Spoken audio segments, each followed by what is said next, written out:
মৃত্যুর পর কবরে নামানো পর্যন্ত ফেরেশতারা লাশের সাথে কি করে এই ভিডিওতে খুব সুন্দর করে বলা হয়েছে। চলো ভিডিওটা দেখি। আজরাইল যখন আত্মা কবজ করে নেন, তখন আত্মা দেহকে বলে, হে দেহ, আল্লাহ তোমাকে সুপ্রতিদান দিক। তুমি আমার সঙ্গী হয়ে আল্লাহর আনুগত্যে অগ্রগামী ছিলে, আর আল্লাহর অবাধে ছিলে খুবই পশ্চাৎপদ। তুমি আমার পক্ষ থেকে মুবারকবাদ গ্রহণ করো, কেননা আজ তুমি নিজেও মুক্তি পেয়েছ আর আমাকেও নাজাত দিয়েছ। এইভাবে দেহ আত্মাকে মুবারকবাদ দেয়। মুমিন বান্দার মৃত্যুতে জমিনের যেই সকল অংশে সে ইবাদত করত সেগুলো কাঁদতে থাকে। আকাশের যেই সকল দুয়ার দিয়ে তার নেক আমল উপরে উঠত সেই সকল দুয়ার তার জন্য কাঁদতে থাকে। যে দরজা দিয়ে তার রিজিক নেমে আসতো সেই দরজাও কাঁদে। আকাশ জমিনের এই ক্রন্দন দীর্ঘ 40 দিন পর্যন্ত অব্যাহত থাকবে। মালাকুল মউত যখন তার আত্মা কবজ করে নেয়, তখন তার দেহের হেফাজতের জন্য সেখানে 500 ফেরেশতা দাঁড়িয়ে থাকে। যদি কেউ তার লাশের পাশ ফিরাতে চায়, তখন ফেরেশতারাও এই কাজে মানুষের সহযোগিতা করে। এমনকি কাফন পরিধান এবং সুগন্ধি মাখানের কাজেও ফেরেশতারা অংশ নেয়। লাশের সম্মানার্থে ফেরেশতারা 2 সারি করে ঘর থেকে কবর পর্যন্ত দাঁড়িয়ে যায়।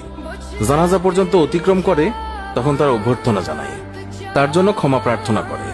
মুমিনের মর্যাদার এই অবস্থা দেখে ইবলিস এত জোরে চিৎকার করে ওঠে যে তার দেহের হাড়ের কোনো কোনো গ্রন্থির বন্ধন এই সময় ছিঁড়ে যায়।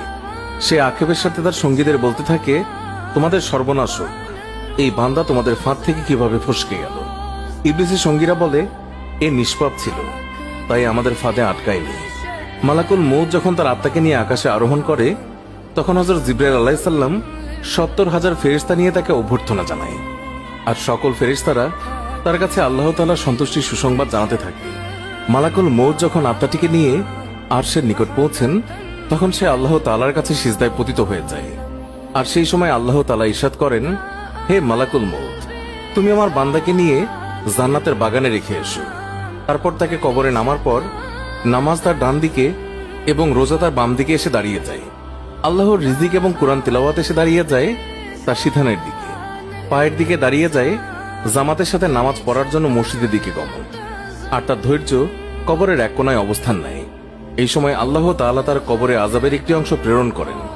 আযাবটি এসে কবরের ডান দিক থেকে প্রবেশ করতে চায়, কিন্তু নামাজ এসে তাকে বাধা দিয়ে বলে, আযাব, তুমি পিছিয়ে যাও। খোদার কসম, এই বান্দাটি সারা জীবন কষ্টে ছিল। কবরে আসার পর তার কিছুটা আরাম মিলেছে। রাসূলুল্লাহ সাল্লাল্লাহু আলাইহি ওয়াসাল্লাম বলেছেন, আযাব যখন ডান দিক থেকে সরে গিয়ে বাম দিকে যায়, ডান দিকে রোজা নামাজের মতো আযাবকে জবাব দিয়ে প্রতিহত করে। আযাব এবার মাথার দিক থেকে আসতে চেষ্টা করলেও একই রকম জবাব আসে। মোট কথা, আযাব